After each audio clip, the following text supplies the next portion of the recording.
When I come across some code that's rather lengthy, one of the first questions that comes to mind is what's going on inside of this function in terms of two concepts. You may have heard of these before. Is this function executing a command, or is it querying some information? And in the case that the function is doing both executing a command and querying information, it's possible that we could split the function apart to reduce some of the length.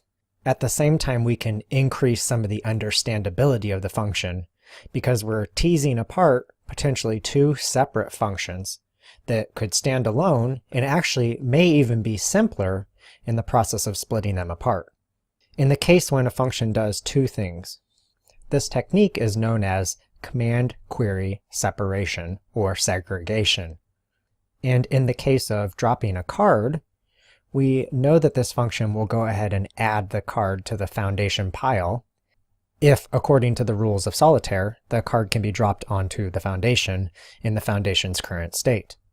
We also know that this function returns true or false depending upon whether or not the card was actually dropped on the pile.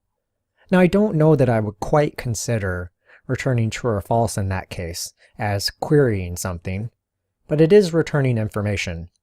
Sometimes it's helpful just to look and see if a function both carries out some action to mutate the state of something, in this example adding a card to the cards array, and if the function returns some information. If it does both, the technique of applying a command query separation can still be beneficial, even if it's not really querying some information, but perhaps just returning status about whether or not it carried out the given action. When I look at this function, I see a pattern. Specifically, I see a pattern when we add the card to the pile. You can see the same chunk of code to add the card if we're adding a first ace, and then the exact same code if we're adding something after an ace has been dropped on the foundation.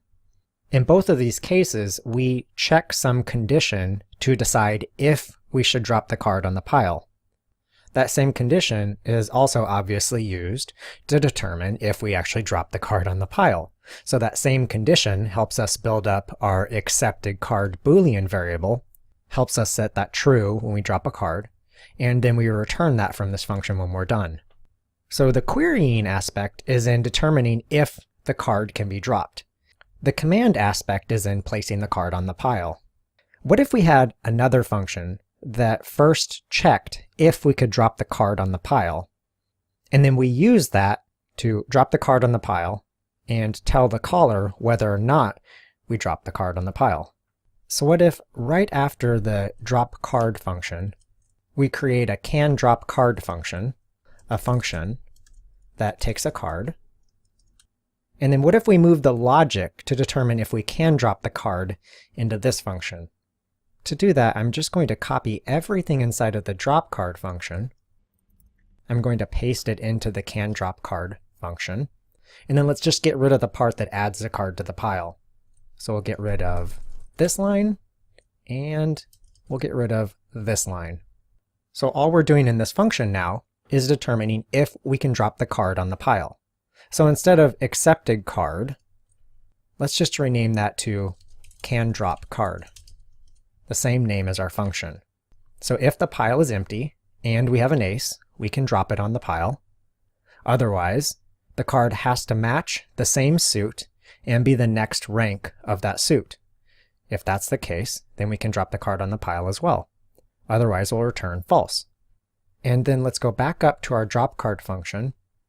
And then what if we called our canDrop function, pass the card, and we use that to determine if we can accept the card or if we accepted the card. Actually, let's just rename accepted card here as well to canDropCard. Now we don't need all this logic to check if we can drop the card. And then we can clean this up a little bit. All right, all we need to do is check if we can drop the card, which we've already done. And if that's the case, well, we don't have to set it to true either. It's already true. All we have to do if we can drop the card is go ahead and add the card onto the pile. Okay, things look pretty succinct at this point. We now have two functions. One that actually drops the card onto the pile, and another that figures out if we can drop the card on the pile. So by separating the command of dropping the card on the pile from querying if we can drop the card on the pile, we've significantly reduced the length of the drop card function, and we've tucked away the logic to determine if we can drop a card into a separate function that's a little bit shorter, though I'll admit it's not quite as short as it could be, and we'll look at ways we can improve that throughout the rest of this section. So take a look at both examples before and after. Think about which style you would prefer. Think about which style would be easier for you to understand, especially if you're coming at this code base for the first time.